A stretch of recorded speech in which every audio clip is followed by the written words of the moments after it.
이야기 들려주실 겁니다. 자, 오늘 이야기 같은 경우에는 사람이 사람을 납치해간다는 그런 경우, 바로 인신매매, 그런 경우들이 있는데 아마 그런 일들이 아니었을까 충분히 의심할 수 있는 아주 조심해야 되는 일들이에요. 그리고 준비해 주신 것 중에서 카톡 내용까지도 준비된 게 있는데 저는 봤지만 이런 거 정말 조심해야 될 것 같다라는 거 여러분들도 알고 들어주시면 좋을 것 같습니다. 자, 바로 출발해 보도록 하겠습니다.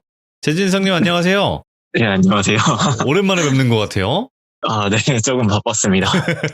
잘 지내셨어요? 네, 저는 잘 지냈습니다. 자, 일단은 저번 원룸 이야기 정말 네. 충격적이었어요. 네, 네, 많은 분들이 아마 와 이런 일들도 있구나 이거를 알 수 있었고, 그리고 오늘 네. 해주실 이야기도 역시나 사람이 정말 무서울 수 있는 이야기들일 것 같아요. 네, 맞습니다. 네, 자, 근데 이런 일들을 또 직접 겪으신 게 또 신기하네요. 네, 제가 뭐 귀신을 보거나 이런 건 아닌데 제가 사람에 대해서 좀 겪은 일은 많아가지고요. 그러게요. 이게 왜 그럴까? 어떻게 보면 귀신보다도 더 겪으면 안 되는 게 사람 공포인데. 그렇죠. 이야, 일단 알겠습니다. 그러면 첫 번째 이야기부터 한번 쭉 가보도록 할게요. 렛츠 가! 기리십니다. 진석입니다.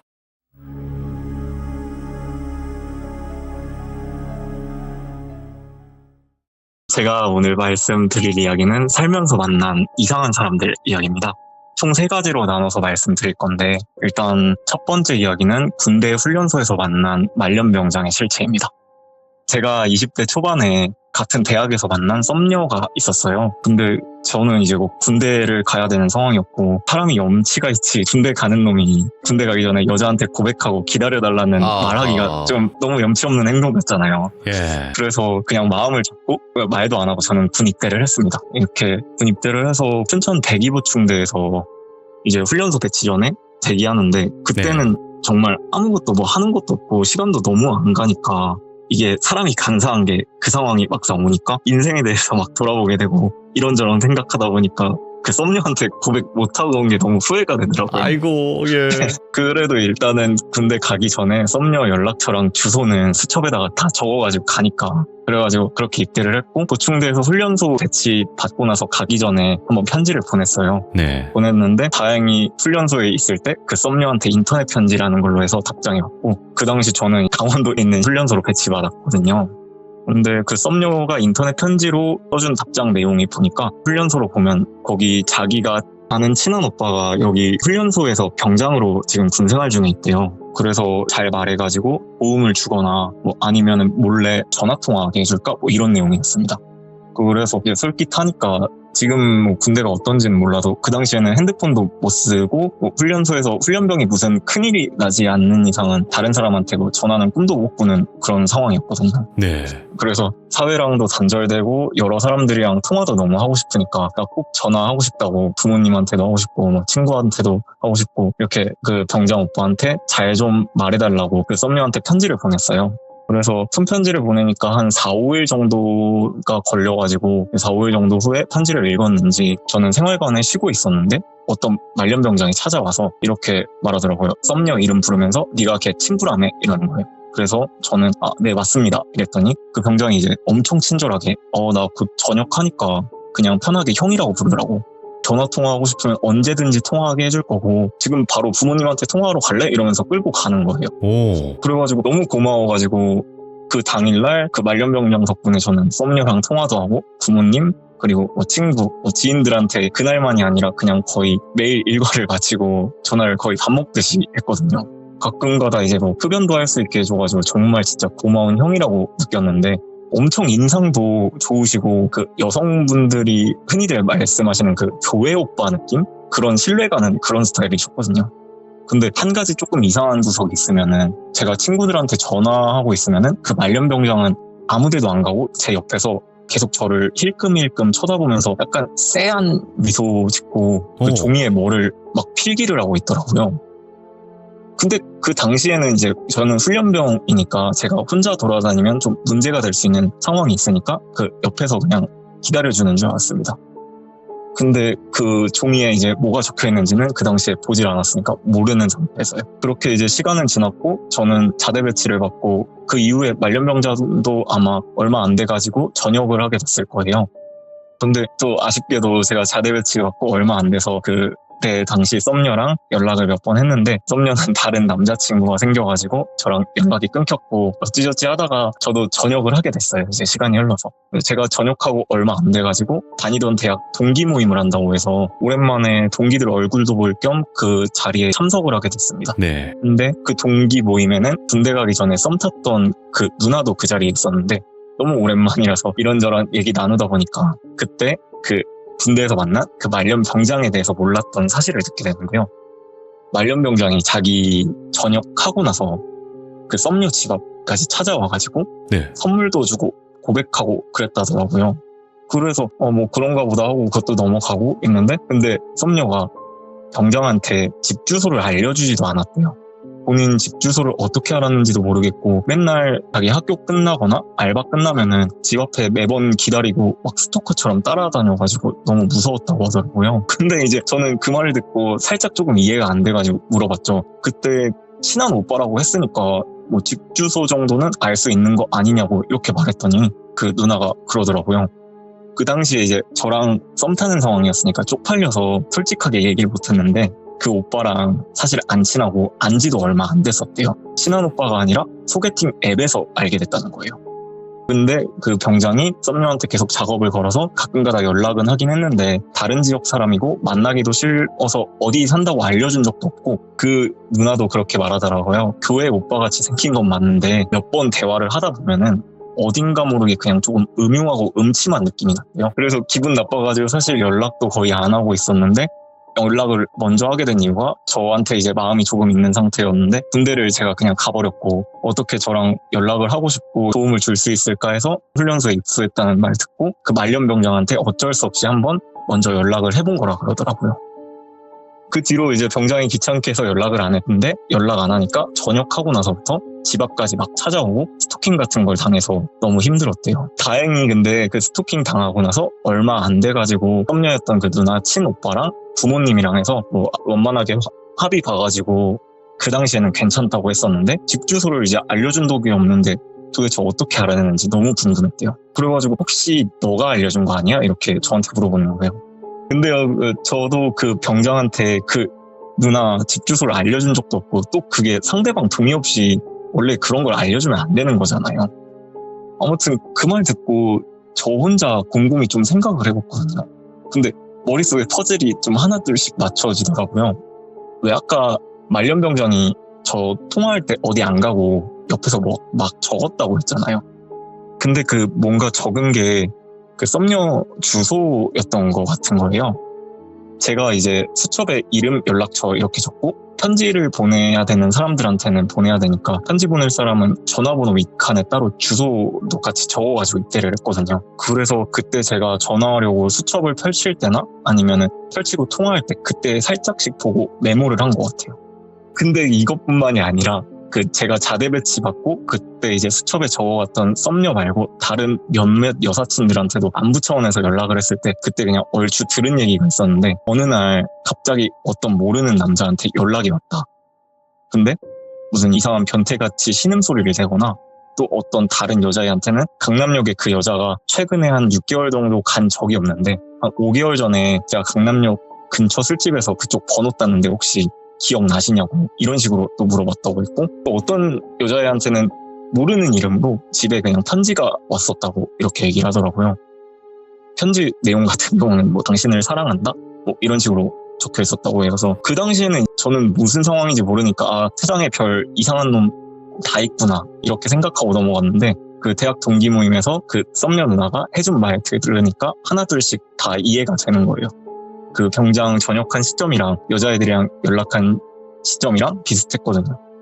그래서 연락받은 몇몇 여사친들한테 한번 물어봤어요. 아직도 연락이 오냐, 편지가 오냐 했는데 한 명은 지금 뭐 차단해서 잘 모르겠고 다른 차단 안 한 여자애들은 가끔가다 연락이 오는데 연락을 안 받으니까 기프티콘 같은 거 막 이렇게 보내면서 일부러 연락을 받게 이렇게 유도를 했다고 하더라고요.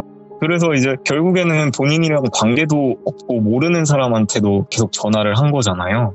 그리고 어떤 날은 그냥 아는 사람인 것처럼 어디서 번호를 땄다 하고 술 먹고 번호를 잘못 저장했는데 카톡 프로필 사진을 보니까 너무 예쁘셔서 연락을 한번 해봤다. 이런 식으로 접근을 했다고 하더라고요. 이야. 너무 어이가 없는 일이니까 그 여자애들한테는 이러한 일이 있었다. 혹여나 뭐 연락 오면은 받지도 말고 답장해주지 말라고 이렇게 얘기를 했어요. 그렇게 이 사건은 그냥 끝난 줄 알았는데 한 2년 전에 또 한 번 사건이 있었어요. 썸녀였던 그 누나랑은 그냥 이제 친한 누나 동생 사이로 지내기로 했거든요. 근데 어느 날부터 이제 다시 병장한테 연락이 오기 시작했대요. 그 누나가 교회를 다니거든요. 인스타나 이런 거 보고 그 누나가 다니는 교회까지 알아내가지고 매 주말마다 귀찮게 따라다녔다고 하더라고요. 뭐 미행을 했는지 어떤지는 몰라도 회사 건물 앞에 퇴근할 때도 서 있었고 뭐 다시는 찾아오지도 말고 연락처 차단했는데 다른 번호로 바꿔가지고 여러 번 연락했고 몇 번이나 막 이제 교회 집 앞 회사 찾아와서 땡땡아 너 내 번호 차단 안 풀면 집 찾아가서 장인어른이랑 장모님께 말씀드릴 거야? 이랬다더라고요. 예. 근데 사귀지도 않았는데 장인어른 장모님이라고 이렇게 하니까 너무 무서워서 무슨 소리냐고 그만하시라고 이렇게 얘기를 했는데 그 병장이 그랬대요. 오늘 아침에 보니까 장모님 8시 30분에 출근하시더라? 차량 번호 1, 2, 3, 4 맞지? 이렇게 차량 번호 부르면서 아 장모님한테 인사 한번 드렸어야 되는데 그때 김치 맛있었다고 이랬대요. 근데 그 누나네 어머님께서는 아무 관계도 없는 사람인데 예. 김치를 담궈준 적도 없단 말이에요. 그러니까 이제 미친 소리 좀 그만하라고 우리 엄마가 그쪽한테 김치를 왜 담궈주냐고 이랬더니만 갑자기 돌변해서 내가 니한테 얼마나 잘해줬는데 이러면서 화를 냈다가 자기 혼자 갔대요. 그게 회사 앞에서 일이었대는데 그래가지고 그냥 갔구나 했는데 회사 앞에서 퇴근하고 그 누나도 집까지 갔는데 갑자기 집 앞에서 나타나더니만 아까 내가 너무 미안했다고 울면서 용서해달라고 막 이랬다더라고요. 다행히 이제 집 앞이라서 그 누나 어머님, 아버님, 친오빠 나와서 말리고 이런 상태가 계속 지속되면 진짜 큰일 날 것 같아서 지금까지 연락받았던 여자애들이랑 저랑 뭐 여러 사람들 도움 받아가지고 경찰에 넘겼고 근데 그때 안 사실인데 그 누나 인스타에 본인 사진을 올려놓으면은 그 누나 인스타 가서 사진을 캡처해서 본인 카톡 프로필 사진에 마치 자기 여자친구인 마냥 오, 소름 끼쳐. 그 누나 사진 올려놓고 사귄 지 D+300일 뭐 이렇게 처음 만난 날 몇 월 며칠 이런 식으로 올려놨다고 하더라고요. 그리고 본인 인스타에는 혼자서 그냥 뭐 손사진 찍어놓고 럽스타그램 그 누나 계정 태그하고 이렇게 말을 했다고 하더라고요. 그래가지고 그때 당시에 토끼공법이 개정되기 전이라서 그렇게 크게 처벌받진 않았거든요. 무슨 벌금 내고 경찰이 잘 신경 쓰겠다고 얘기했다고 예. 하더라고요. 뭐 가해자 부모님도 그 상황 알고 그냥 손이 발이 되다시피 사과하고 그 정신과 전문가 뭐 상담도 받기로 했다고 들었어요. 이거는 제정신은 아니네요. 네, 제정신이 아닌 것 같아요. 근데 그 누나가 그 가해자 부모님한테 듣기로 그 사람이 어렸을 때부터 있지도 않은 여동생이 있다고 믿고 주변 사람들한테 거짓말을 하고 다녔대요. 외동아들인데. 아, 리플리 증후군 이런 건가? 네, 그 망상이 그냥 엄청 아. 심했다고 그렇게 들었다고 합니다. 이런 일들 되게 많죠. 생각보다. 네, 생각보다 많은 것 같아요. 우리 주변에 한번 몇몇 건너서 물어보세요. 이런 경우 있어요. 진짜. 네. 좀 스토킹이 무서운 것 같더라고요. 사람이 정신이 좀 피폐해지는 그런. 맞아요. 네. 이야. 그래가지고 뭐 다음에 뭐 이렇게 얘기하고 그래도 그쪽 부모님이 엄청 막 사과하고 이래서 네. 뭐 따로 인사소송 진행 같은 거는 그냥 취소했고 위험한 상황까지 안 가고 끝은 났어요. 현재까지 다시 연락을 하거나 뭐 집까지 찾아오는 상황도 없고 어차피 핸드폰 번호 바꿨고 한 3개월 뒤에 어차피 이사도 가거든요. 딱히 더 이상 위험한 상황은 없는 것 같은데 제가 그 누나한테 그 내용 캡처한 거 일부 받았거든요. 카톡 내용을 한번 보도록 하겠습니다. 자기가 오늘 내 꿈에 나왔죠 용. 꿈 해몽 보니까 좋아하는 사람 꿈에 나오면 나를 보고 싶어 한다는 건데 자기 그렇게 내 앞에서 튕기더니 츤츤거리는 츤데레였구나. 자기는 알고 보니 너무 깍쟁이. 자기가 내가 보고 싶다고 꿈속에서 시그널을 보냈으니까 기다룡. 내가 자기 출근 전에 보러 갈게 용. 자기 왜 읽었으면서 답장 안 해요? 설마 또 혼나고 싶은 거예요 용? 오빠가 15분 안에 답장 안 하면 어떻게 된다 했지? 15분 넘었는데 일부러 혼나고 싶어선 그러는 구양. 죄송합니다. 제발 그만 보내주세요. 오빠 때문에 맨날 잠을 설쳐요. 부탁드려요. 무서워요. 아 자기 하고 또 다른 거. 전화 받아. 왜 끊어? 장모님께 인사드려야 된다는 거지. 받아 전화. 나도 이러고 싶지 않아. 근데 자기가 계속 이렇게 나오면 나도 어쩔 수 없어. 알아서 자기 수줍음 많은 거 아니까 페이스톡도 걸어버리네요. 반항하는 거야? 진짜 화낸다. 사랑이 폭력이 되는 수가 있어.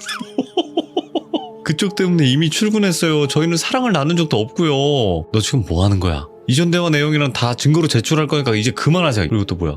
자기가 15분 넘었어. 나만큼 너한테 잘해주는 남자 이 세상에 나밖에 없어. 전화 받아. 이건 잘해주는 게 아니에요. 괴롭습니다. 진짜로 그만해주세요. 사랑은 원래 괴롭고 아름다우고.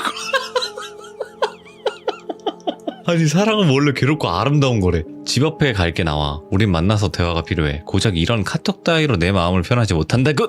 알겠지? 어허 대답. 자기야? 얼마나 혼나고 싶길래 대답. 야 미친놈이다 이거 진짜로.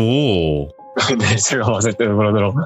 이거는 제가 봤을 때 아닌데 진짜? 네. 이거 정신 안 나갈 수가 없겠구나 이거는 진짜로. 와 사진 낚시도 안 당하네 요 깍쟁이.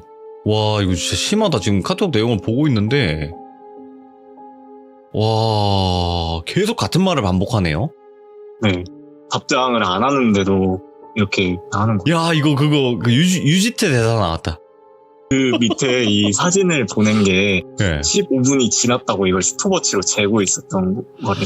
아 난 이게 뭔가 했는데 처음에 스톱워치 잰 거를 캡처했고 그 다음에 이게 15분 지났는데도 답장을 안 하냐 하면서 15분 스톱워치를 사진으로 또 보낸다대요. 와 나 이거는 그냥 뭐 녹음 이런 건 줄 알았거든요. 네, 아니 시간 재는 그리고 거네. 답장 없는 시간. 네. 그리고 또 지금 우와. 카톡 프로필 사진이 여자로 되어 있잖아요. 예. 이게 그 누나예요. 지가 캡처해놓고 와. 그러니까 누르면은 이제 D 며칠, 사귄 지 며칠 이렇게 뭐 되어 있는 그런 그러니까 완전 진짜 또라이라고밖에 설명을 못하겠습니다. 지금 누님 듣고 계신지 모르겠는데 네. 이거 지금 보시는 분들 중에서 뭐 대처가 아쉽다 뭐 누나가 흘려서 그런 거 아니냐 이러신 분들은 그건 진짜 2차 가해라고 저는 생각합니다. 아, 예, 이거 맞습니다. 당해보신 분들은 아마 공감하시겠지만 정신 나가요 이거. 함부로 못하는 것도 무슨 짓을 할지 모르니까 함부로 못 나가는 거예요. 예, 그거는 알고 여러분들도 들어주셔야 되고 그리고 지금 누님 혹시 듣고 계신다면 이 당사자분이 듣고 계신다면 진짜 본인 잘못이 아니니까 절대로 여기서 혹여나 그런 댓글이 있더라도 그렇게 생각 안 해주셨으면 좋겠고. 와 네. 최준성님 진짜 세상에 이런 별일이 많구나. 첫 번째 이상한 사람 이야기였고요. 자 이제 두 번째 이야기로 한번 넘어가 봐야 될 것 같은데 네. 두 번째는 어떤 이야기일까요? 이거는 택시 타면서 벌어졌던 저의 이야기입니다. 알겠습니다. 이게 확실하게 인신매매다라고 말씀을 드릴 수는 없는데 그렇죠. 그냥 그런 비슷한 상황을 겪은 일입니다. 이게 네. 2016년도에 제가 겪었던 일인데 2016년도에 저희 집이 이사를 갔거든요. 제가 이사 온 지 얼마 안 된 상황이라서 이쪽 지리는 잘 모르는 상황이었고 저는 어디 갈 때 항상 버스만 타고 다녔습니다. 근데 이사 후에 얼마 되지 않아서 돈을 벌어야 되니까 집 근처 백화점 있는 번화가 쪽에서 호프집 알바를 했는데 제가 들어오고 한 달 정도 후에 사장님이 최고 매출 찍었다고 가게 일찍 문 닫고 회식을 시켜줬어요. 근데 제가 그날 속이 너무 안 좋아서 술을 많이 안 먹었거든요. 한 5-5잔 정도도 안 먹은 것 같아요. 근데 끝날 때쯤 되니까 한 새벽 2-3시쯤이었고 버스도 끊긴 시간에다가 그 사장님이 집까지 택시 타고 가라고 돈을 주셔서 근처에 있는 택시를 잡았습니다. 택시 앞좌석에 타고 안전벨트를 착용했더니 택시기사가 갑자기 정체 모를 미소를 딱 짓더라고요. 그래서 기사님이 이제 어디까지 가시냐고 물어봐서 저는 저희 집 주소를 말했고 그게 16년도다 보니까 그때는 이제 카카오 택시나 뭐 티맵 택시 뭐 이런 게 엄청 활성화되는 시기가 아니었거든요. 그렇게 저는 이제 집 주소 말했고 택시기사는 출발을 했습니다. 근데 기사님이 저한테 말을 걸더라고요. 혹시 술 많이 마셨어요? 이렇게 말을 걸어서 제가 아니요 저 조금밖에 안 마셨는데요? 이랬더니만은 인상을 막 찌푸리면서 이 시간까지 젊은 청년이 술도 많이 안 마시고 새벽까지 뭐 했냐고 뭐 이렇게 묻더라고요. 그리고 갑자기 들릴락 말락 하는 소리로 아깝네 이러는 거예요. 그래서 제가 술 취한 상황이 아니어서 잘 들었으니까 어이가 없어서 기사님 뭐가 아까운데요? 이렇게 물어보니까 기사님이 이제 아니라고 뭔 소리냐고 집이 가깝네라고 했다고 그러더라고요. 그래서 분명히 아깝네라고 들었는데 일단은 그렇다고 하고 그냥 택시가 가길래 그냥 앞에 보고 있었는데 계속 앞에만 보고 있으니까 뭐 핸드폰 안 봐요? 저한테 이러는 거예요. 그래가지고 새벽이라서 연락할 사람이 없어서 안 보고 있는데요? 이러니까 아 그래요? 이러더니만은 기사님이 자기 핸드폰을 저한테 주더니만 스마트폰을 얼마 사용한지 안 돼서 그러는데 네이버 어플을 깔아줄 수 있냐고 부탁을 하더라고요. 그래서 뭐 어려운 일이 아니니까 어플 다운받기 위해서 플레이스토어에 네이버 검색을 했죠. 검색을 했는데 왜 핸드폰에 앱이 안 깔려 있으면 설치라고 뜨잖아요. 근데 제가 네이버 검색했을 때는 열기? 이렇게 나와 있는 거예요. 그럼 이미 핸드폰에 어플이 설치가 되어 있는 거잖아요. 그래서 제가 기사님한테 기사님 이미 네이버 설치됐는데요? 이렇게 말했는데 아무 말도 없이 그냥 운전만 하더라고요. 잘 못 들으셨나 해서 조금 더 크게 기사님 네이버 설치됐다니까요? 이랬더니 택시기사가 갑자기 아씨 겁나게 시끄럽구만 이러면서 뭐야? 방향을 확 트는 거예요. 예. 저희 집 가는 방향이 아니라 제가 이사 온 지 얼마 안 돼서 그런지는 모르겠는데 처음 보는 길로 택시가 방향을 틀고 음침한 산길 같은 1차선 도로만 있고 새벽이라서 사람도 안 다니고 차도 안 다니는 곳으로요. 그래서 이사 온 지 안 돼가지고 길 모르니까 혹시 이쪽으로 가도 저희 집 나오냐고 안 나오는 것 같다고 저 이쪽으로 한 번도 다녀본 적 없다 이렇게 얘기했는데 기사님이 또 무시하고 그냥 계속 운전만 하는 거예요. 그래서 이거 뭔가 잘못됐다 싶은 거예요. 예. 이대로 가면 뭔가 뭔 일이 나겠다 싶어서 마음속으로 혹시 신호등이 걸리거나 차 속도가 줄면은 뛰어내려야겠다 이런 생각이 들었거든요. 몇 분 뒤에 속도 감지 카메라가 있어서 택시가 서서히 속도 줄였고 이때다 싶어서 안전벨트 풀고 내리려고 하는데 안전벨트가 안 풀리는 거예요.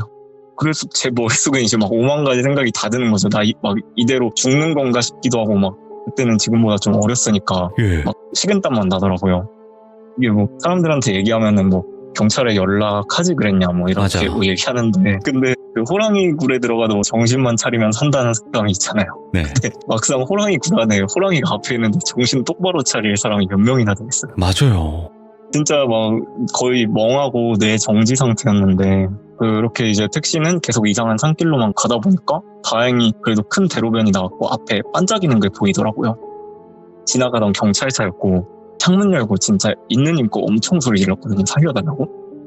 그래도 경찰차가 소리 들었는지 사이렌을 울려가지고 택시 정차했고 경찰한테 제가 이런 상황이었다고 말을 하니까 경찰도 이제 기사한테 왜 목적지로 바로 안 가고 다른 곳으로 향했냐고 물었어요.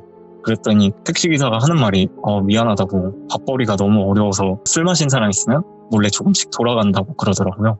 일단은 그때 확실한 거는 저희 집 방향이랑 살짝 어긋난 위치로 간 건 맞다고 하더라고요. 그 뒤로 어디로 데려가려고 했는지 모르겠는데 다행히 경찰 만나서 아무 일 없었고 근데 제 입장에선 조금 이상하잖아요. 돌아갈 수도 있어요. 돌아갈 수도 있는데 네이버에 이미 깔려 있는데 설치하기 위해서 저 한눈 팔기 한 거랑 안전벨트 안 풀리는 건 어떻게 설명할 거고 뭐 이쪽 방향 아니라고 했는데 다 말도 무시하셨다고 이렇게 얘기했더니 택시기사가 하는 말이 본인은 이제 2G 핸드폰에서 스마트폰으로 바꾼 지 얼마 안 돼서 나이가 들어서 사용 방법을 잘 모른다. 앱이 설치된지도 몰랐었다. 이러는 거예요. 그리고 본인이 청력이 원래 안 좋아서 보청기를 끼고 있다면서 뒤에 달린 보청기를 보여주더라고요. 그러면서 조금이라도 더 크게 말하지 이러는 거예요. 근데 분명히 저는 조수석에서 크게 말했거든요. 그리고 안전벨트 같은 경우는 그럼 어떻게 설명할 거냐 했는데 저번부터 고장나서 뻑뻑해서 잘 안 풀리는 경우가 있었다. 예전부터 고치려 했는데 항상 까먹었다고 이렇게 말을 했고 그래서 일단은 안전벨트는 풀어야 되는 상황이니까 경찰들이랑 택시기사랑 해가지고 안전띠에다가 무슨 핀셋 같은 거 넣고 누르니까 결국엔 풀리긴 하더라고요. 그리고 경찰이 뭐 이제 신원 조회했는데 따로 뭐 이상한 건 없었고 뭐 불법 택시기사도 아니었어요. 운수 쪽에 등록된 택시기사였고 정식 택시기사였는데 일단 뭐 사건이 일어난 게 아니니까 운수회사나 뭐 다산콜센터인가? 그쪽에다가 민원 넣는 수밖에 없다고 돌아간 거예요. 그래서 예 알겠다고 했는데 그때는 어렵고 겁에 질려 있는 상황이다 보니까 또 대로변이다 보니까 택시도 잘 안 잡히고 그러니까 경찰분들이 집 근처까지 데려다 주기로 했어요. 아니 근데 그래서 대화가 잘 됐잖아요. 안 된 게 아니잖아요. 네. 야 이거 진짜 별의별 일들이 이렇게 많구나. 좀 너무 그때 생각하면 아직도 무섭긴 합니다. 아니 근데 이런 거 저도 비슷한 그러니까 이 정도까지는 아니었는데 저도 한번 겪었을 때 무서웠던 적이 뭐였냐면 그냥 저도 택시를 타고 가고 있는데 모자를 푹 눌러 쓰고 계시더라고요. 사람이 그럴 수 있잖아요. 네. 근데 그 앞에 택시기사분들의 자격증 같은 거 이렇게 붙어 있잖아요. 네. 확인해봤는데 전혀 다른 사람인 거예요. 아, 얼굴이요? 얼굴이 그러니까 젊어요. 그 사람은 되게 젊고 거기 사진 네. 늙었어요. 그래서 네. 야 별의별 생각이 다 들더라고요 거기서. 아마 진성님도 네. 그거 비슷하실걸요? 시뮬레이션 네. 머릿속에서 막 돌리지 않으세요? 이 사람이 이렇게 하면 난 이렇게 해야지라는 막 시뮬레이션 같은 거 돌리지 않으세요 머릿속에서? 네, 그 뛰어내릴 때도 진짜 멋있게 뛰어내려야 된다 이런 생각도 들었는데 안전벨트가 안 풀리니까 거기서 뇌 정지가 왔어요. 근데 나중에 이제 그 얘기를 시청자분들한테 하니까 기사가 바꿔서 운전할 수도 있다라고 얘기하길래 아 그런가 보구나 그냥 이러고 말았거든요. 그래요? 저도 처음 듣는 얘기인데. 근데 저도 일반적인 상식으로는 기사가 다른 차를 이렇게 운전할 수가 있는 건가? 이 생각을 했는데 네. 그렇다고도 하더라고요. 그래가지고 그게 되는구나. 그런가 보구나 했는데 네. 이거는 정말 다른 일들이네요. 확실하게. 네. 근데 이게 아직 안 끝난 게 네. 그 경찰차 타고 경찰차가 저희 집 앞까지 바래다 준다 했으니까 아파트 단지 건너편 대로변에다가 내려주셨고 어차피 그쪽으로는 사람 사는 곳이고 길 건너서 한 3분만 걸어가면 저희 집이거든요. 그래서 경찰차 내려서 걸어가고 있는데 가끔가다 그냥 이유 없이 닭살이 돋을 때 있잖아요. 걸어가는데 갑자기 닭살이 확 돋는 거예요. 닭살 돋자마자 제가 왜 그랬는지는 모르겠는데 본능적으로 핸드폰 꺼내가지고 누구한테 전화하는 척은 했거든요. 전화는 네. 안 했지만 막 일부러 시끄럽게 다 들리라고 너 어디야? 나 지금 여긴데 뭐 7명이 나온다고 하면서 막 이렇게 좀 오바를 했거든요. 그러고 나서 몇 초 뒤에 제 앞으로 창문 열린 택시 한 대 쓱 지나가면서 에이 아깝네 이러고 지나가는 거예요. 택시가 지나가니까 저는 뒷 번호판을 봤는데 뭔가 어디서 봤던 번호판 느낌이에요. 익숙한 번호판이고 제가 그 택시 번호판을 외우진 않았거든요. 왜냐면 무서워가지고 뭐 모르는데 그냥 처음 본 느낌이 아닌 그런 느낌이라서 네. 저는 아직도 그 택시가 마지막에 지나갔던 택시가 그 택시였던 것 같다고 믿으면서 웬만해서는 주의를 하면서 지금 살고 있습니다. 이야. 이번 이야기는 정말 소름 끼치는 택시 이야기였고 이제 네. 마지막 이야기가 될 것 같은데 이번 네. 이야기는 직접 또 겪으신 이야기죠. 네, 맞습니다. 카톡도 네. 다 있고 이것도 일부겠지만요. 네, 일부 정도만 보내드렸어요. 와 근데 이번 이야기를 들으시기 전에는요. 정말 조심해야 될 것 같습니다. 여러분들. 왜 제가 이런 얘기를 했는지 아마 들으시면 알게 될 겁니다. 자 그럼 재준성님 바로 마지막 이야기 가도록 할게요. 세 번째 이야기는 가장 최근에 있던 일인데 올해 2월에 있었던 어머. 아주 최근의 이야기입니다. 2월 달에 제가 이제 카페에서 혼자 커피 마시고 책 읽고 한 30분 정도 있었는데 엄청 순순한 외모의 여성분이 저한테 오더니 자기가 곧 전 남자친구를 여기 카페에서 만나기로 했는데 저한테 지금 만나고 있는 현 남자친구 행세를 해달라는 거예요. 많이 이뻤나요? 네, 제가 뭐 많은 여성분들을 만난 건 아니지만 여태 봤던 여성분들 중에 거의 가장 아름다우신 약간 연예인 느낌 나는 예. 문채원 혹시 배우님 예, 그분 살짝 닮으셨어요. 예. 엄청 청순하신 외모셨거든요. 근데 이런 이쁘신 분이 저한테 말을 걸고 남자친구 행세를 해달라고 하니까 이거 현실적으로 쉽게 벌어질 수 있는 일이 아니잖아요. 너무 쉽게 벌어질 수 있는 일이 아니다 보니까 사이비 단체 아니면은 뭐 요즘 유튜버들이 일반인 상대로 몰래카메라 같은 거 하잖아요. 아, 예. 그런 건 줄 알고 아니다 싶어가지고 이제 여성분한테 말을 했죠. 저는 그 사이비 종교장 잘 안 믿고 혹시라도 유튜브 하시면은 이런 콘텐츠적인 거 못한다. 찍어도 재미없는 사람이라서 방송 못할 거니까 그냥 다른 사람 찍는 게 시간 낭비 안 하시는 거다. 이렇게 예. 얘기를 했죠. 근데 여성분이 본인은 유튜버가 아니고 진짜 진지하게 도움을 요청하는 거래요. 그런데 유튜버가 아니고 진지하게 요청하면은 더더욱 그렇잖아요. 뭐 싸움이 날 수도 있는 거고 예. 얼마나 세상이 흉흉한데 죄송하다고 다른 사람 하시라고 했는데 그 여성분이 카페 안에 지금 멀쩡한 사람이 저밖에 없다는 거예요. 주위를 한번 싹 둘러보니까 진짜로 나이 많으신 남성분들이나 여성분들밖에 안 계시더라고요. 그래도 너무 아니다 싶어서 안 된다고 죄송하다고 사과를 드렸는데 그냥 한 번만 사람 살리는 셈 치고 도와달라는 거예요. 그건 진짜 아닌 것 같은데 그냥 부탁하니까 어쩔 수 없이 들어주기로 했는데 제가 조건을 하나 걸었어요. 뭐 제가 싸움을 잘하는 게 아니고 못하니까 혹시라도 무슨 싸움이 벌어지거나 위험한 상황이면은 저는 남자친구가 아니다라고 하고 그 남자친구분한테 속여서 죄송하다 사과하고 저는 바로 일어날 거다 피할 거다라고 얘기를 했거든요. 그랬더니 여성분은 알겠다고 동의를 하시더라고요. 그래서 그 전 남자친구가 카페에 오기 전에 속이기 위해서 그냥 간단한 신상 정보, 그 여성분의 나이, 생일 이런 거 기본적인 거 확인하고 본인을 부를 때는 이름보다는 귀요미라고 애칭을 부르라고 하더라고요. 귀요미. 그렇게 그런 기본 정보만 살짝 외우고 있었는데 그분도 이제 저에 대한 간단한 정보는 알아야 되니까 저도 이제 이름 나이를 알려줬는데 네. 그 당시 가명으로 알려줬어야 되는데 너무 당황스러워서 실제 진짜 제 정보를 말씀드렸거든요. 아, 저 제 진석입니다. 이런 식으로. 네, 몇 살입니다. 이렇게 얘기를 했는데 아, 젊으시네요 이러고 그러더니 갑자기 저한테 뜬금없이 술, 담배 하시냐고 그러더라고요. 그래서 제가 술은 자주 안 하고 담배는 그 당시에 금연 중이어서 금연을 하고 있다고 했죠. 그랬더니 여성분이 아 이러고 있더라고요. 뭐 그때는 이상한 걸 못 느꼈으니까 그냥 그러려니 하고 있다가 한 10분 정도 후에 그 전 남자친구가 카페에 도착을 했어요. 살짝 무섭게 생기기는 했는데 아무튼 둘이서 이런저런 얘기하다가 다행히 저한테는 아무 말도 안 걸더라고요. 그 전 남자친구가. 그래서 그 전 남자친구랑은 트러블 없이 좋게 헤어졌어요. 서로 좋은 사람 만나라 이러면서 행복해라 이러면서 헤어졌고 이제 상황은 끝난 거잖아요. 그래서 저는 이제 그분이랑 같이 있기 뻘쭘하니까 수고하셨습니다. 좋은 사람 만나세요. 저를 이러고 가려고 했는데 그 여성분이 저 잡더니 그러더라고요. 너무 고맙고 착하셔서 그런데 안 바쁘시면 오늘 술이나 한 잔 같이 할래요? 이렇게 물어보더라고요. 있을 수 있는 일이긴 해. 예. 예. 저는 이것도 예상 밖이라서 예. 또 너무 당황했는데 아니다 술은 괜찮다 정말 괜찮다 이런 식으로 얘기했더니만 그러면은 술을 싫어하면 밥이라도 먹재요. 근데 정말 처음 보는 분이랑 이건 좀 아닌 것 같다 이렇게 얘기를 했는데 그러면 나중에라도 좀 편해지면은 밥이라도 사게 번호라도 달라고 그렇게 말을 하는 거예요. 제가 그 당시에는 뭐 여러 가지 신경 쓸 일이 많아가지고 뭐 누구한테 마음이 주거나 그런 상황도 아니고 너무 예쁘셔가지고 부담스러운 너무 그런 느낌이었어요.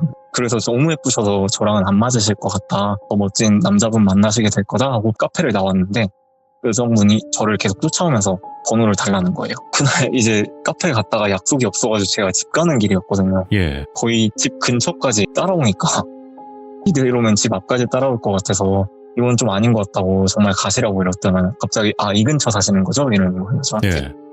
괜히 이 근처 산다고 하기도 좀 그러니까 이 근처 어딘가에 살고 있을 거예요 이러고 했는데 갑자기 번호 좀 주시면 안 돼요? 또 이러는 거예요.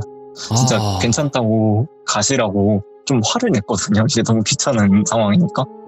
그랬더니 여자분이 그러면 물러날 줄 알았는데 카톡 아이디라도 알려달라는 거예요. 카톡으로 조금만 얘기를 해보다가 안 맞으면 차단하고 아이디 비공개로 돌려놓으시면 되는 거 아니냐 맞아요. 그러시더라고요. 너무 적극적으로 나오시고 이게 예쁘시긴 하니까 그래, 밑자가 본전이다.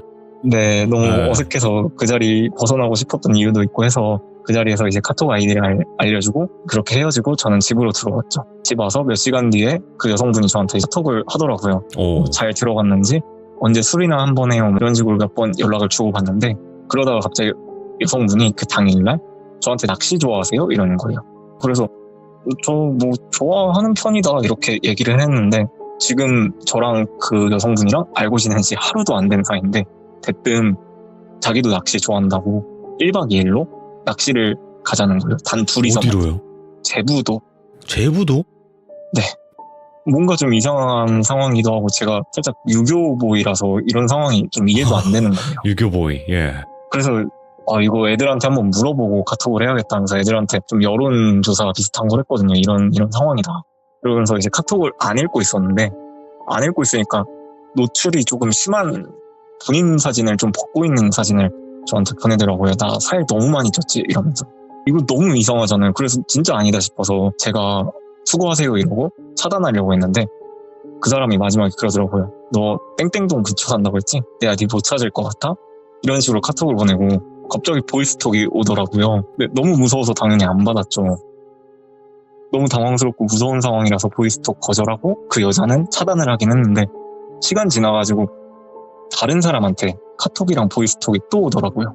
근데 그게 외국인 표시 있잖아요. 빨간색.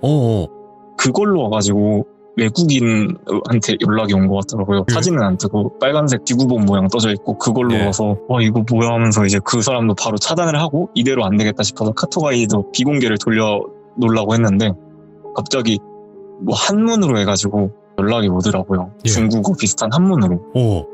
그거 보고 일단 바로 차단하고 카톡 비공개로도 돌려놓고 너무 무서워가지고 핸드폰도 그냥 다음날 아침까지 꺼놨어요. 괜히 무슨 일 있을까 싶어서. 너무 소름 돋아가지고 다음날 마음이 좀 진정이 되고 마음 가라앉히고 외국인이 보낸 한자 복사해가지고 팝하고 번역기로 돌려가지고 번역을 해봤는데 예. 그 내용이 대충 너의 몸은 건강해서 비싸게 팔리는데 아깝다? 뭐 이런 내용이었더라고요. 미쳤다. 와. 번역하고 나서 진짜 너무 소름이 돋는 거예요. 예. 그 만약에 제가 뭐 흑심을 품어가지고 그 예쁘신 여성분이라서 그날 당일날 술 마시자고 했을 때 넘어갔거나 아니면 낚시 가자고 했을 때 좋아요 하면서 덥석 따라갔거나 이렇다면은 진짜 어떤 일이 벌어졌을까 상상하기도 싫네요. 그러면 그 여자 어디서 만났던 거예요? 제가 성남 사는데 아, 성남에서. 네 분당 쪽에서 왔었어요. 아. 이거 실제 카톡 내용인데 네. 가릴 건 가리셨으니까 제가 이제 보여는 네. 드릴게요. 이제 많이 좀 스킵을 하셨기 때문에 자세한 내용 네. 그 당시 카톡 보여드리도록 하겠습니다. 카톡이 좀 많아요, 여러분들. 설마 술 싫어해요? 아, 술 못하시거나 싫어하시는구나. 그럼 저 술 먹는 거 구경만 해줘요. 저 술 좋아해요. 좋아하신다고 이렇게 많이 웃으시는데 이거? 좀 크가 많은데? 자, 일단 볼게요. 술 잘 마셔요? 오빠 술 배틀 한번 뜰까? 그래서 미쳤네 이 여자가. 저도 남자입니다. 몇 살이세요? 여기까지는 괜찮아. 이럴 수 있어요. 많이 이쁘다고 했으니까. 저 몇 살이에요? 뿜뿜. 몇 살 차이는 뭐 궁합도 안 본다더라고요. 뭐 이런 거겠죠? 그래서 젊네요. 제가 님 나이였으면 라떼는 말이죠. 아, 그만. 걔 별로예요, 그거. 네, 저 별로라니까요. 그러니까 가세요. 여기까지 좋아요. 뭔가 일관적인 태도였어요. 네, 근데 수상했어요. 그치, 수상하지. 아니, 일부러 그러시는 거죠? 술 언제 마실까요? 이번 주? 저 그림 그려주시면 제가 술 살게요, 오빠. 그림 그려주시면 뭐예요? 그림 그려주신다고 그랬었어요? 아니요, 제가 이제 카페에서 책 읽다가 옆에 스케치북도 제가 취미로 그림을 그리고 있는데 스케치북 보고 그림을 그려달라고 한 것 같아요. 그림 잘 그리는 걸 대충 눈치를 채고? 네. 또 한번 볼게요. 이게 그 다음 사진인가요? 순서가 좀 뒤죽박죽되어 있는 네, 것 괜찮아요. 같아요. 그러니까 아무튼 그림 그려달라고 하니까 시간 좀 보고요. 안 그려드리고 제가 살게요. 그냥 이렇게 말씀하셨는데 왜요? 그럼 그냥 그려주세요 하고 사진을 보내신 거죠, 갑자기. 네, 자기 사진을 보내줬어요. 이게 지금 모자이크 처리가 너무 강력하게 되어 있습니다. 많은 분들에게 보여드리고 싶지만 어떤 사진이길래 도대체 그런 건가요? 이게 그래도 얼굴이 나오면 좀 그럴 것 같아가지고. 네네. 그냥 모습이 어땠는지. 좀 적인 모습을 하고 있었어요. 그리고 옷은요? 옷은 살짝 나시인데 좀 많이 파여 있었어요. 그러니까 뭐 대놓고 봐라 좀 정도 수준. 네. 좀 볼게요. 그러니까 노노는 뭐예요, 이거? 그림 그려달라고 해서 그냥 싫다고 니은 보낸 거예요. 야, 여기서 이제 화가 났어, 이 여자가. 진짜 찰벽치네. 왜요? 그냥요. 이유를 말하라. 설마 돈 받고 그림 그려줘요? 술 살게요. 돈 대신 그림 그려줘요. 아니요. 돈 받아도 술 사주셔도 여자는 안 그려요.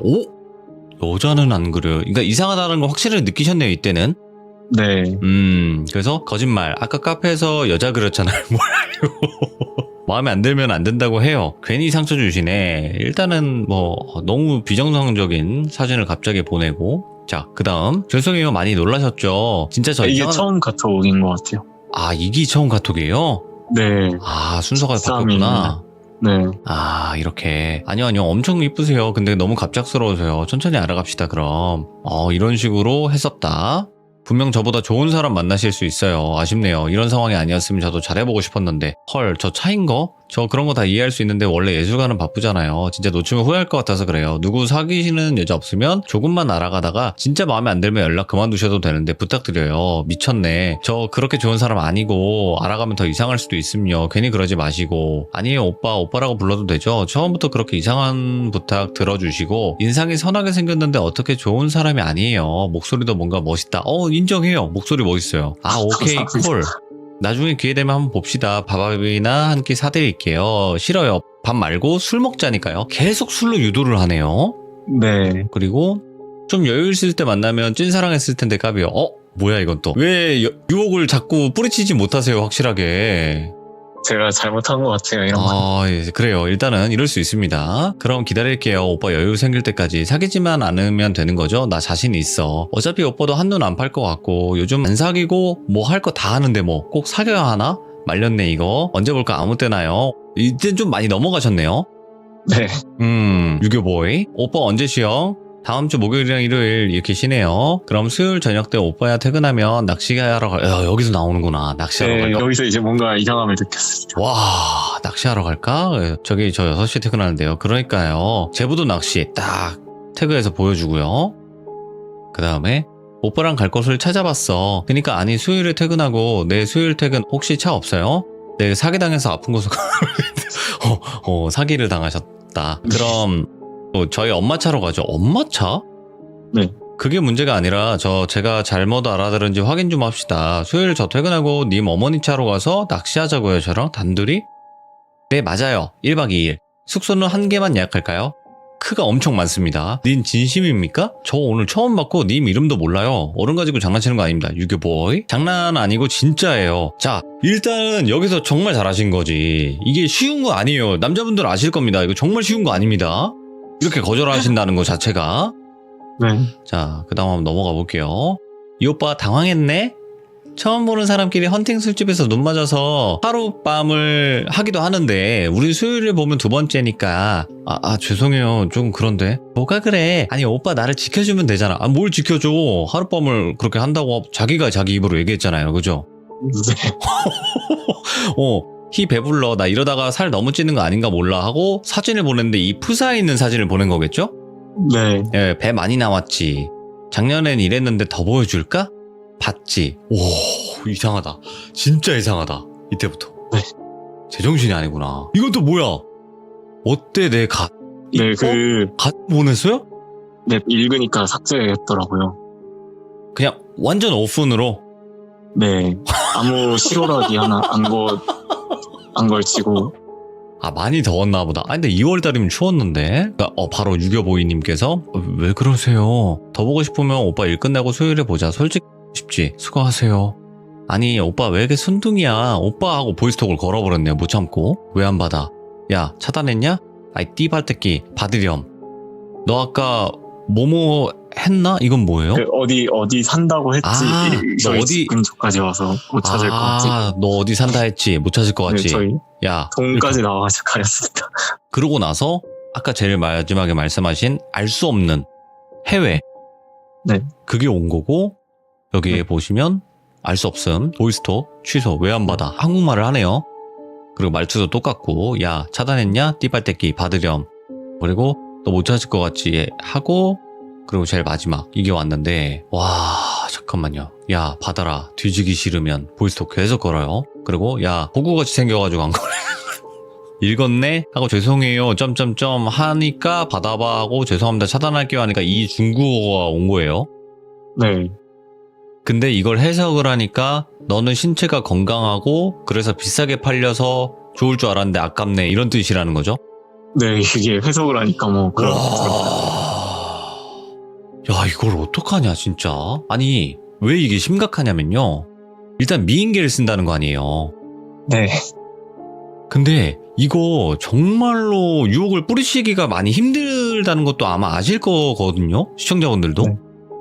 그쵸. 이거 만약에 유교보이가 아니었고 진짜로 막 좋아가지고 그래 가자 땡큐지 하면서 갔으면 진짜 큰일 났겠다. 진짜 유교보이 만세입니다. 와 이거 유교보이였기 때문에 가능했던 거예요. 네. 그러니까 지금 이렇게 용기 내서 이 이야기를 들려주신 것도 그렇지만 카톡 내용도 네. 공개를 해주신 게 여러분들 이거 조심해야 된다라는 거 다시 한번 알려주시는 거예요. 네. 이상하다고 생각되는 데는 다 이유가 있는 거네요. 맞아요. 저 그래서 약간 누가 길 물어보는 거나 이런 거에 대해서 좀 트라우마가 있는 것 같아요. 지금. 그러면 이 이후에는 절대 다시 뭐 연락이 온다거나 그런 일들은 없는 거죠, 다행히도. 네, 어차피 카톡 아이디밖에 몰랐으니까 비공개로 돌려놓고 번호를 알 수 있는 방법은 없을 것 같은데 혹시도 몰라가지고 모르는 번호로 전화 오는 건 아직도 다 안 받고 있긴 하거든요. 근데 이런 얘기를 들어본 적은 있는데 이거를 실제로 본 건 처음이네요. 네. 이런 내용 카톡 자체를. 야 진짜 소름 끼친다. 이거 지금 현재 성남시 분당구 그쪽 뭐 성남시 네. 전체라고 해도 되겠지만 거기서 지금 네. 활동하고 있다라는 거 아니에요. 네. 미쳤네 이거 진짜. 보는 내내 가슴이 철렁철렁하네요. 넘어갈까봐. 하지만 우리 유교보이 재진성님은 넘어가지 않았습니다. 그러니까 지금 이 내용을 가지고 무사히 시참을 하실 수 있는 거죠. 맞습니다. 네. 지금 어차피 이게 2월달 이야기니까 그렇게 오랜 기간이 지난 건 아니에요. 5개월 전이니까. 네. 그러니까 여러분들도 항상 조심해야 되는 거 잊지 마시고 오늘 재진성님 정말 또 레전드를 썼네요. 감사합니다. 네, 감사합니다. 네, 다음번에 또 다른 이야기 있으시면 참여하시고 이런 네. 일을 굳이 겪어서 참여하는 일은 없으시길 바라겠습니다. 아무튼 너무 감사합니다. 고맙습니다. 네, 감사합니다. 네.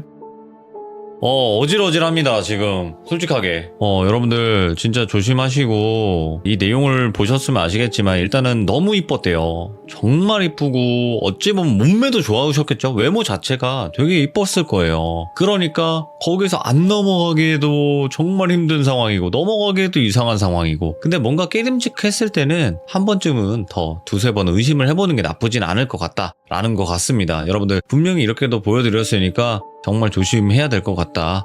이런 수법이 있다라는 거 알고 계시면 좋을 것 같습니다. 시청해주신 모든 분들 감사드립니다. 고맙습니다. 바로 뚜뚜님께서 정말 또 오랜만에 찾아와 주셨습니다.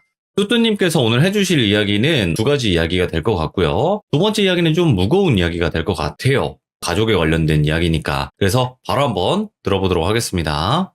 안녕하십니까. 어우, 이게 누구십니까? 기립근 뚜뚜님 아니십니까? 예, 잘 지내셨습니까? 네, 아유, 좀, 목이 좀 안 좋으시다고. 요새 컨디션이 계속 안 좋아가지고요. 네네네. 그래서 조금 많이 피곤해하고 막 그래요. 지금은 좀 괜찮으세요? 지금 좀 많이 나아졌어요. 예. 감사합니다. 좀 피로 때문에 그런 거라서, 예. 자, 그런 겁니다. 오늘 뚜뚜님께서 이렇게 또 건강해지셔서 다시 돌아와 주셔가지고 더 너무 감사하네요. 예. 아닙니다. 자, 그러면 네. 시청각 자료까지 다 준비를 하셨다 보니까 이따가 중간중간 띄워달라고 말씀해 주시면 되고 바로 출발을 하도록 할게요. 렛츠가! 기립근입니다. 기립근입니다.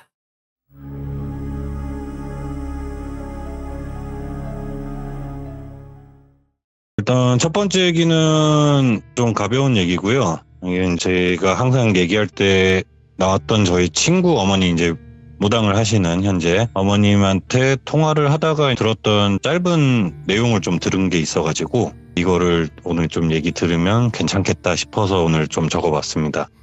최근의 일이고요. 올해 더워지기 전의 일인데 친구 어머님한테 예약이 들어왔었대요. 커플이 좀 궁합을 좀 보고 싶다. 또 이런저런 뭐 사주도 보고 싶고 이것저것 보고 싶다라고 해가지고 커플이 예약을 했길래 예약을 받고 오셨대요.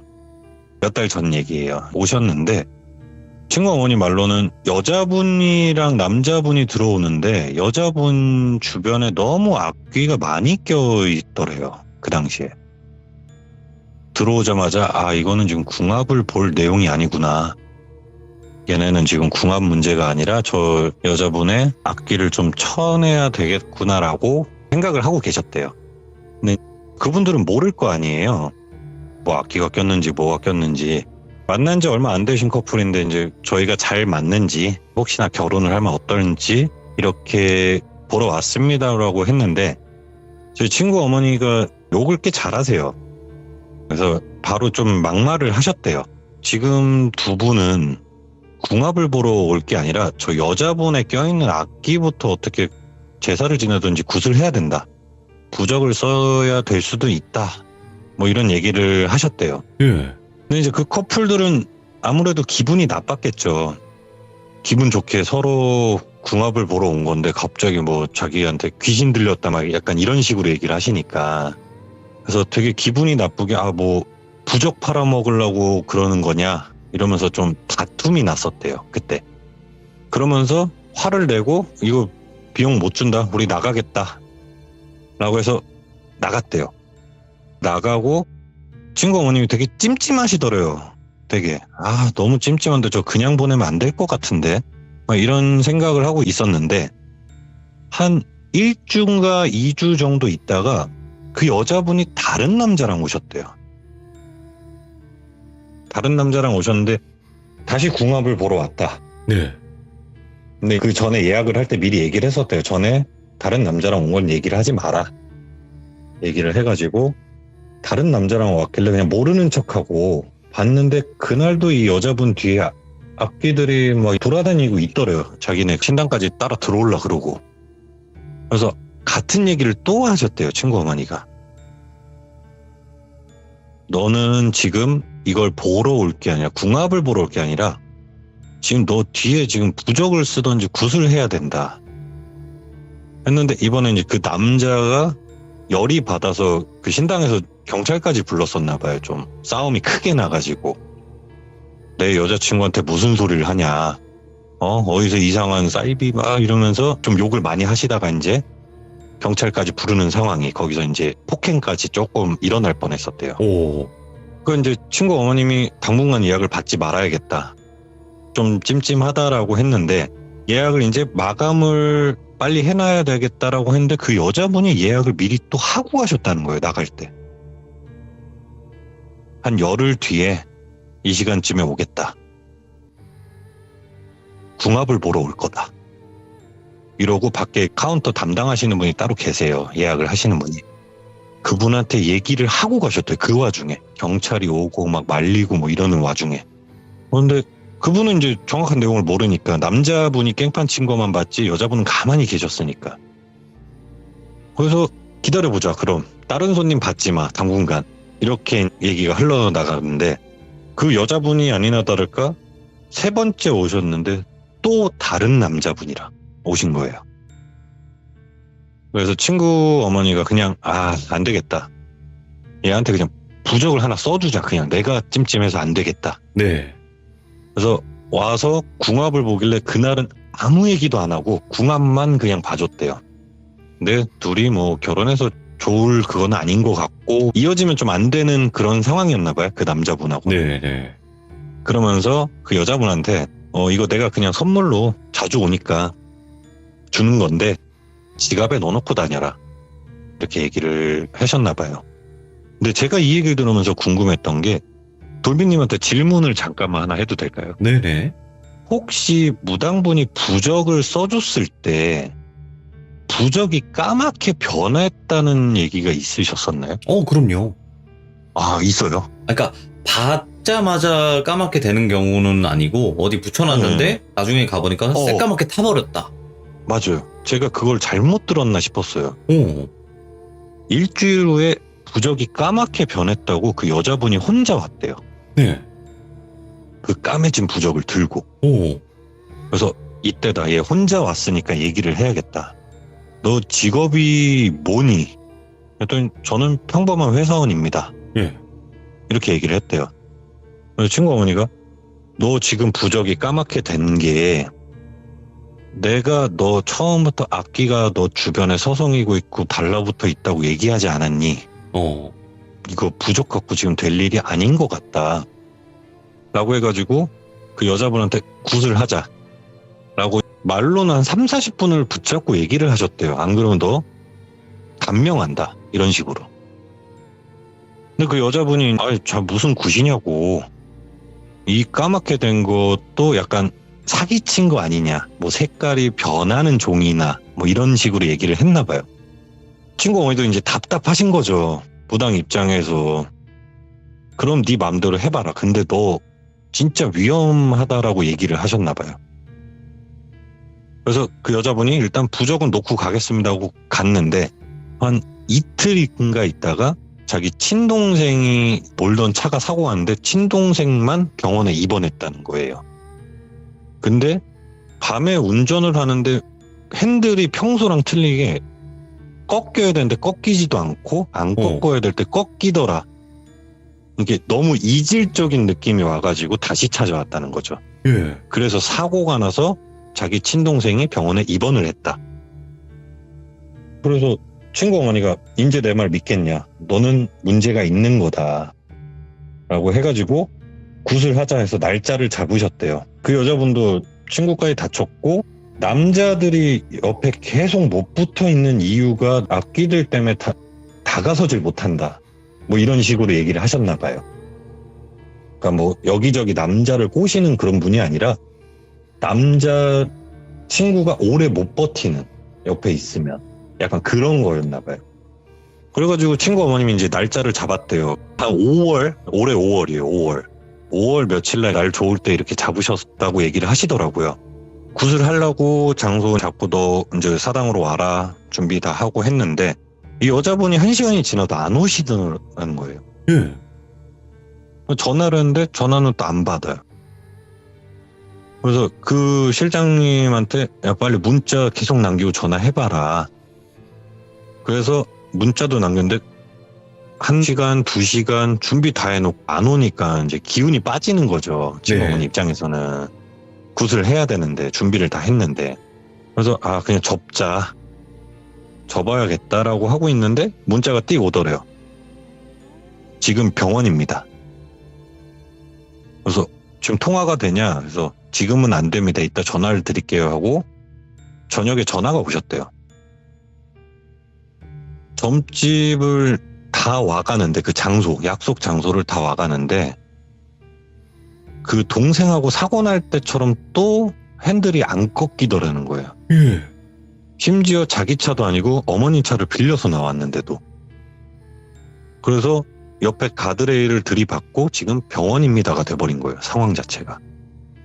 그래서 그냥 무당분이라고 할게요. 그 무당분이 그냥 병원을 찾아가셨어요. 찾아가고 부적을 한 뭉치를 들고 가시고 봤는데 악귀들이 아직도 달라붙어 있었다는 거예요. 병원에서. 그래서 너 주변에 이래 해서 이런 애들이 있다. 그래서 너 오늘 굿을 오는 걸 방해하러 온 것 같다 하면서 그 병실에 부적을 다 붙여놓고 가셨대요. 붙여놓고 가셨는데 다음날 새벽녘에 바로 전화가 오더라는 거예요. 나 지금 무서운데 좀 와주시면 안 되겠냐.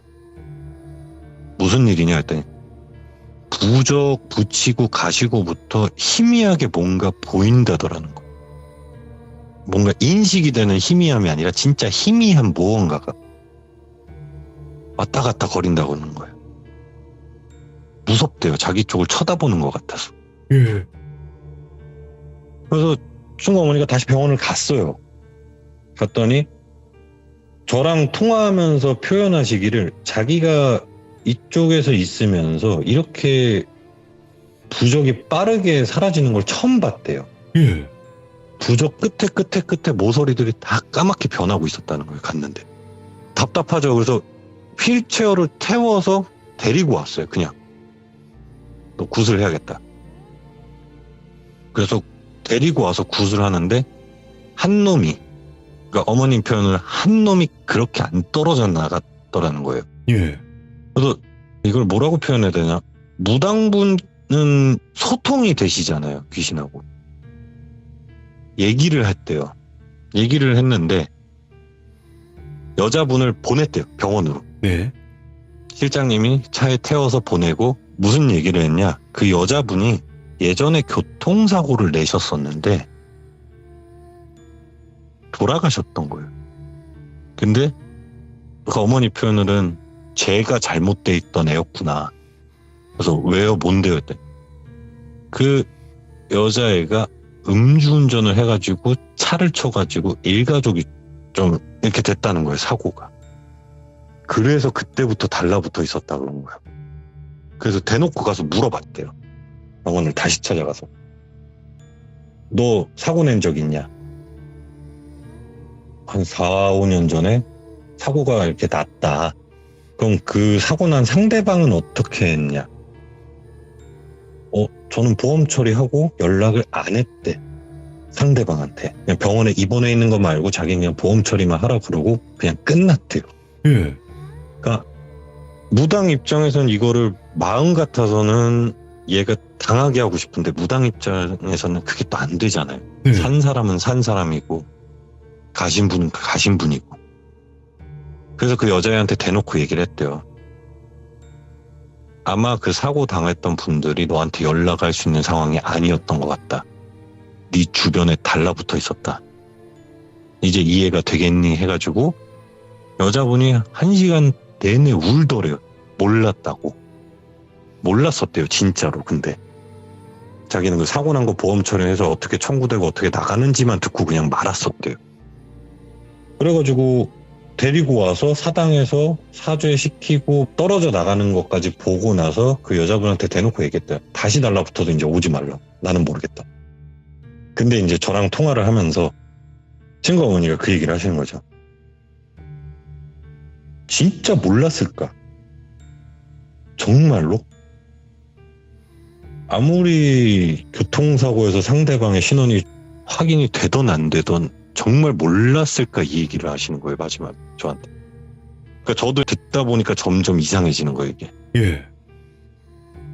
그 후로 친구 어머님이 전화를 해도 통화는 안 된대요. 통화는 안 되고 실장님이 그 병원에서 마지막에 들었던 게 알고 있는 것 같다라는 느낌을 받았다 정도? 예.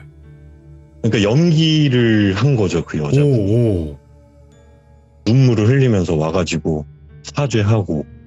그러니까 그 몇 년 전도 정확하지가 않았던 거예요. 그분 입장에서는. 그러니까 뭐 자기 말로는 그랬다라고 하는데 친구 어머니는 그게 아닌 것 같다. 예. 왜냐면 영가하고 대화를 하셨으니까 뭔가 좀 아실 거 아니에요. 얘는 사기 쪽으로 치는 애고 직장인도 아닌 것 같고 그 남자친구도 그게 아닌 것 같고 약간 인생이 거짓인데 지금 사람을 쳐놓고 왔다. 이런 내용이었어요. 아니 그러면 이게 사실 법적인 것까지 갈 수 있는, 그러니까 형사처벌 뭐 이런 경우까지도 갈 수 있는 거잖아요. 가는 게 맞아요. 원래. 그렇죠. 예. 제가 어릴 때 보험 일을 좀 해봐서 아는데 아, 그렇죠. 모를 수가 없어요. 예. 상대방이 얼마나 다쳤는지 어떻게 됐는지 몇 주 입원했는지부터. 네. 그래서 친구 어머니도 바로 이제 이게 거짓말 치는 애구나 아, 이렇게 돼버렸던 거예요. 그래서 그게 신기해서 저한테 얘기를 하신 거고. 소름 끼친다 이거. 예. 이거는 사람이 무서운 것도 섞여 있네요. 예, 약간 그런 것 같아요. 씁쓸하기도 네, 하고. 저도 듣고 되게 찜찜하고 와 무섭더라고요. 오히려 더. 그냥 음. 영가 얘기만이면 상관이 없는데. 그러니까요. 예. 자, 그러면 이제 두 번째 이야기는 어떻게 보면 좀 무거운 이야기가 될 수 있을 것 같아요. 예, 이거는 좀 제 입장에선 좀 많이 무거운 얘기예요. 그래서 들으시는 분들이 이거를 엄청나게 막 무겁게 좀 안 들어주셨으면 좋겠어요, 사실. 알겠습니다. 네네네. 일단은 저희 친할머니가 살아계실 때 한옥집에 사셨었어요. 한옥집에 사셨었고, 저는 사실 이게 왜 무겁냐면은 저는 친가 쪽하고 연락을 안 해요.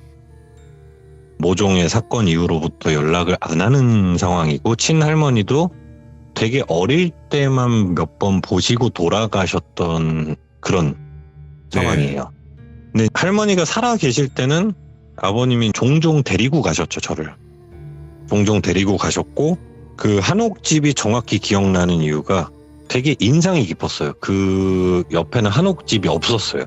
예. 한가운데 한옥집이 땅 하고 있는 약간 그런 상황인데, 제 기억에는 돌아가신 할머님은 담배를 많이 피시는 할머니, 그리고 혼자 계시는 할머니, 웬 꼬마애들하고 놀고 계시는 할머니, 이렇게 제 기억 속에. 예. 할머니가 혼자 사신 게 저희 할아버지가 6.25 전쟁 때 이제 헤어지신 그런 케이스예요. 예. 전쟁 참전을 들어가셔가지고 이렇게 헤어지신 케이스고, 놀러 갈 때마다 할머니는 담배를 피시는 모습, 그리고 웬 꼬마애들하고 노는 모습. 아무래도 이제 뭐 작은 아버지도 거기 사셨었고 하다 보니까 저는 그 아이들이 이제 누군지 몰랐던 그런 네. 때였었고요. 집 사진을 한번 부탁드릴게요. 집이에요. 집이라고 써있죠. 앉아서 쉴 수 있는 대청마루입니다. 아, 대청마루구나. 그리고 건너편에 이제 샤워하고 화장실이 같이 있었던, 화장실이 안에 없었어요, 그때 집에. 그리고 창고가 입구 옆에, 저 오른쪽 위에가 입구예요. 나름 입구입니다. 그리고 입구 들어오면 이제 창고고 그 옆에 화단 같은 데였는데, 항상 가면은 그 대청마루에 이제 할머니가 앉아 계시고 그 옆에 그 빨간색이 꼬마예요. 꼬마애. 거기에 한 명 하고 창고 화단에서 항상 놀고 있던 꼬마애 둘이 있었어요. 예. 저는 얘네들이 제 가족인 줄 알았어요. 그러니까 너무 어린 나이에 그걸 모르니까 잘. 그래서 가족인 줄 알고 잘 놀았죠. 애들하고. 거기서 얼음땡 놀이도 하고 뭐 숨바꼭질도 하고 그 마당 자체가 원체 넓었었으니까 놀다 보는데 애들이 참 희한한 게 할머님이 담배를 피면은 보통 연기가 싫어가지고 주변에 잘 안 있잖아요. 근데 항상 할머니가 담배를 피시면 얘네들이 그 옆에 꼭 앉아 있었던 애들이. 그때 연세가 좀 되셨을 때였어요. 꼭 앉아 있고 놀러 가면은 뚜뚜 왔다 이러면서 막 현관으로 막 뛰어나오고. 정말 가족인 줄 알았죠. 그때까지. 어느 날부터 얘네가 제가 가도 이제 본체 만취하는 거예요. 애들. 예. 그냥 눈으로 한번 쓱 보고 말고. 전 제가 뭘 잘못했나? 뭘 실수했나? 저번에 놀다가? 왜 애들끼리 놀다 보면 자주 삐지잖아요. 싸우고.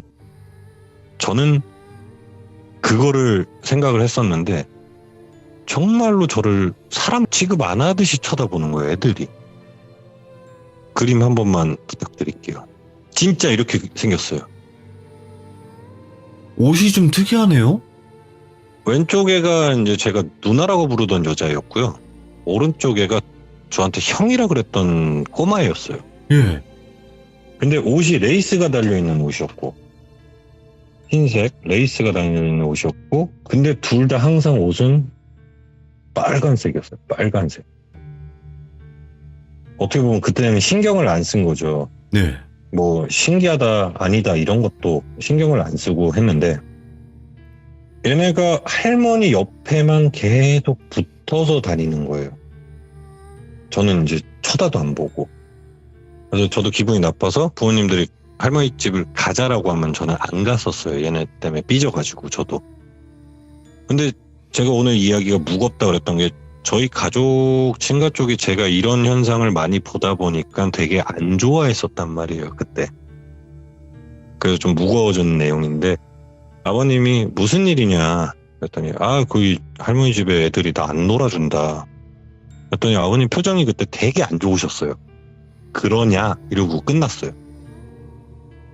뭘까? 그땐 몰랐죠. 조금 있다가 이제 할머님이 돌아가셨어요. 연세가 있으셔가지고. 돌아가시고 장례식도 가고 산소까지 갔는데 산소 근처에 그 꼬마애들이 와 있더라고요. 이미. 할머니 산소 근처에서 막 있는데 정말 신기한 현상을 제가 한 5년 가까이 본 것 같아요. 할머님 산소에서. 평소에 흡연을 많이 하셨다 그랬잖아요. 담뱃불을 붙이고 산소 앞에 꽂아 놓으면은 30초가 안 가요. 담배 한 가치가. 타 들어가요. 사람이 빨아먹듯이.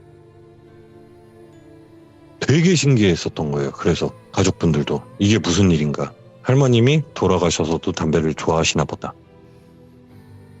그 꼬마애들도 옆에서 계속 지켜보고 우는 것도 아니에요.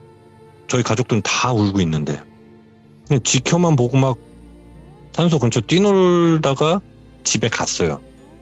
집에 갔는데 이제 집을 어떻게 해야 되나 가족끼리 모임을 하고 막 그랬을 거 아니에요. 그래서 저도 있는데 애들이 아까 그 화단 쪽에 둘이 앉아가지고 그냥 뭔가 오손도손 얘기만 하고 있는 거예요. 막 얘기를 하고 있길래 저도 야, 나 왜 모른 척해 하고 이렇게 갔는데 그때 눈 모양이 저렇게 변해 있던 거예요. 휑하게. 너무 무서워서 저는 그 자리에서 도망갔었어요. 집으로. 도망가고 저는 울었죠. 그러니까 아버지가 울지 말라 이렇게 토닥토닥이었었는데 그 할머니가 평소에 주무시던 방을 큰아버지가 들어가서 사시게 되셨던 거예요.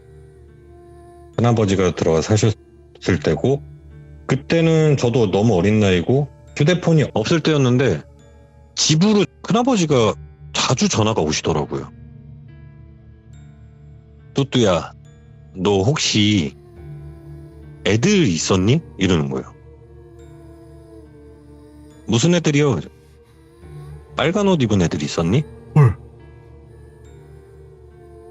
할머니 집에 있었죠? 저 그날도 있었는데 했더니 진짜 애들이 있었냐면서 저 생김새 빨간 옷이랑 뭐 작은 애랑 막 이렇게 얘기를 하시는 거예요. 그러더니 이제 할 말이 있다고 아빠 오면 전화 좀 줘. 라고 해서 아버지 오시고 전화를 줬는데 퇴근하시고 오셨을 때 밤 11시, 12시에 큰아버지를 만나러 같이 가자는 거예요, 저보고. 예. 갔어요. 할머니 집에 갔는데 큰아버지가 갑자기 나 뚜뚜랑 할 얘기 있으니까 저희 아버지한테 너 잠깐 나가 있어봐. 그냥 나갔죠. 네. 애들 어딨니? 이러는 거예요, 저한테. 아까 밖에 있었는데 들어올 땐 전 봤으니까. 그러더니 막 한숨을 쉬시더니 지금도 자기가 하는 얘기를 잘 들으래요. 예. 큰아버지가. 갑자기 자기 통장 비밀번호 종이에다 막 적어주시는 거예요. 보험회사 어디 그걸 또 적어주시는 거예요. 그리고 자기 은행이 어디니까 내가 혹시 죽으면 유산을 네가 갖고 가라. 저한테 갑자기 그러시는 거예요. 예. 그때 어릴 땐 몰랐죠. 그게 뭔지. 일단 종이는 받아서 왔었어요. 종이는 받고.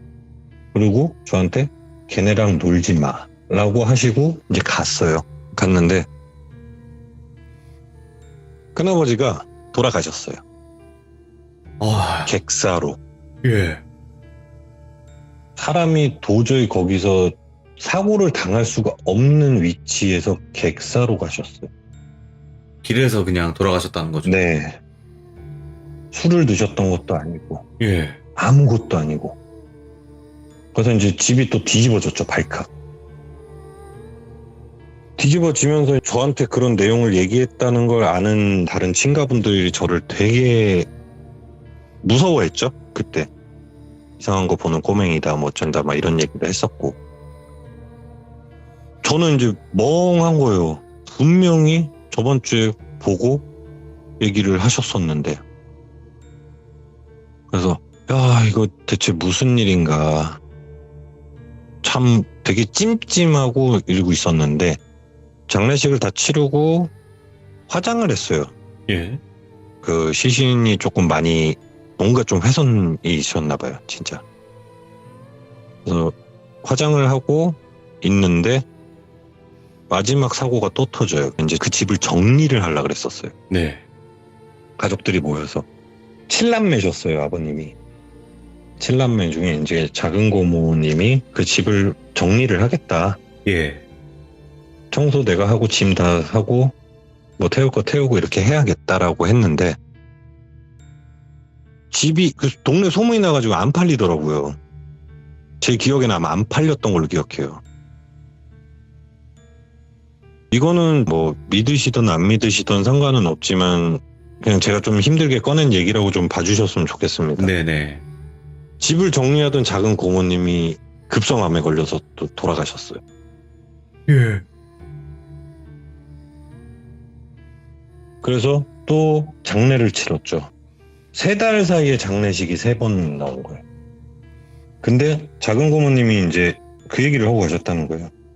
혹시 여기 동네에서 놀러 오는 애들이 있냐고.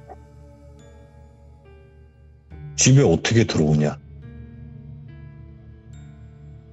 꼬마애들이 자꾸 들어와 있다고 집에. 네. 빨간 옷에. 그래서 그런 사람 없다는데 저희 아버님은 이제 저한테 들은 얘기가 있었잖아요. 그래가지고 집을 밀자 그냥. 철거를 해버리자. 근데 이미 다 늦었죠. 그 내용이. 작은 고모님이 돌아가셨었고. 그래서 집이 완전 Y가 됐었어요. 그때. Y가 되시고 아무나 팔아라 이렇게 돼버린 거예요. 아무나 팔아라. 보통 이렇게 한옥집이면은 지금 제가 성인 돼서 아는 시가로 따지면 꽤 큰 돈이었을 것 같아요. 그 당시에. 그 고급진 원목이나 막 이런 거에. 그냥 서로 가져라 이렇게 돼버린 거예요. 가족들끼리. 저희 아버지가 그래서 철거를 하려고 포크레인이나 뭐 이런 걸 다 갖고 오셨어요. 아버지는 건설회사를 하셨었으니까. 근데 철거를 들어가려고 그러면은 폭우가 쏟아지고 들어가려고 그러면 전기가 나가고 예. 그 막 이상 현상이 좀 발생을 했었나 봐요. 그 당시에. 근데 이제 건설 현장에서도 왜 철거나 뭐 할 때나 뭐 저희가 흔히 듣는 오래된 나무 잘못 자르면 큰일 난다 뭐 이런 것처럼 미신 같은 게 좀 있으셨나 봐요. 예. 그럼 일정을 멈추고 미루고 또 하려고 그러다 미루고 하려고 그러다 미루고 이렇게 몇 달을 못 미루셨대요. 그 동네에 다 갖다 놓고 철거용품을. 그러다가 아버님이 이제 도저히 안 되겠다. 큰 고모도 보기 시작을 한 거예요. 그러니까 아버님이 확 오신 거죠. 예. 밀어버렸어요. 그냥 비가 오던 전기가 안 통하던. 싹 다 밀고 싹 다 밀었는데 아까 그 대청마루 중간쯤에 그 위치에서 큰 상자 같은 게 나오셨었대요. 네. 상자가 나왔는데 그 빨간 옷이 거기 있던 거예요. 옷이 개어져서 상자 안에 들어있던 거예요.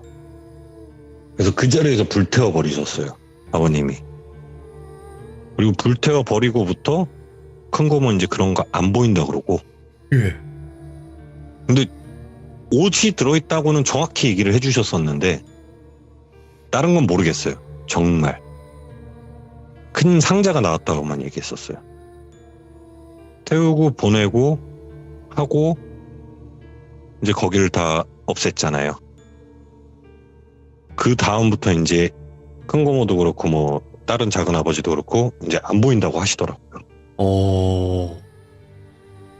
이게 제가 오늘 좀 무겁게 꺼냈던 그치. 예전 얘기입니다. 왜냐면 돌아가셨잖아요. 줄줄이. 네. 그렇다 보니까 쉬운 얘기는 아니었을 텐데, 그러면 지금 와서 생각해보면 뚜뚜님이 생각하기에 그 아이들은 도대체 뭐였을까요? 어떻게 생각하세요? 뭔가를 묻으셨던 것 같아요. 집을 지을 때. 집을 지을 때 거기에 묻었으니까 그게 나왔겠죠. 왜냐면 그 땅을 사고 집을 짓는 거를 저희 할머님이 하셨었는데 네. 남이 지어놓은 데 들어간 게 아니니까. 제가 생각하기에는 아마 지을 때 무언가를 하지 않았을까. 그리고 그때 좀 어린 나이였기 때문에 저희 집이 되게 잘 사는지 되게 못 사는지에 대한 가늠이 안 돼요, 사실. 그럴 수 있죠. 예. 예. 그래서 그것 때문에 뭐 저희 집이 엄청 잘 살아졌어 뭐 이런 거는 모르겠어요. 정확히는 모르겠지만 지을 때 무언가를 묻고 지은 건 맞는 것 같다. 라는 거는 확실할 것 같아요. 그럼 이것도 미스테리로 남겠네요. 그 존재가 뭐였는지 도대체 뭐였을까, 그게. 그냥 태워버리셨으니까. 근데 또 모르죠. 저한테는 태웠다고 얘기는 하셨지만 네. 뭐 어떻게 또 하셨을지는 모를 것 같아요. 그렇겠죠. 아무래도. 예. 근데 하나 의심되는 거는 하나 있긴 있어요, 사실. 예. 그걸 안 태우셨던 것 같아요, 저는. 제 생각엔. 그럼요. 왜냐면은 저희 아버지도 작은 고모랑 똑같은 걸로 돌아가셨기 때문에 분명히 건강검진 몇 달 전에 하셨던 분이 아무것도 안 나오셨던 분이 혼자 갑자기 사시면서 집이 되게 좀 잘 사시다가 갑자기 이렇게 되셨는데 저는 그거를 의심할 수밖에 없을 것 같아요. 분명히 태웠다고 했는데 네. 안 태웠다. 예. 그거는 지금 어디 있나? 만약에 처리를 안 하셨다면 뭔가 좋은 건 아니네요. 병마를 부르는 좀 그런 뭔가 사람을 해야 하는 그런 게 아닌가 싶어요. 뭐 정확히 그 상자를 열어서 어떤 내용물이 있는지 확인을 하지 못했지만 그래도 그렇죠. 제가 본 건 아니니까. 그렇죠. 하지만 집안에 분명히 이상한 것들이 보였고 그리고 좋은 일만 일어난 게 아니라 돌아가시는 그런 큰 일까지 많이 일어난 거기 때문에 좋은 건 아니었을 것 같다라는 생각은 합니다. 오늘 뚜뚜님 이렇게 두 가지 이야기 들려주셨어요. 너무 감사드리고 마지막 이야기는 뭔가 간단한 무서운 이야기 이런 개념이 아니었기 때문에 좀 더 소름 네. 끼치게 잘 들었던 것 같고 미스테리로 남았던 것 같습니다. 감사합니다. 네, 감사합니다. 다음에 또 뵙겠습니다. 네, 또 찾아와 주세요. 기리끈입니다. 네, 수고하셨죠. 네, 고맙습니다.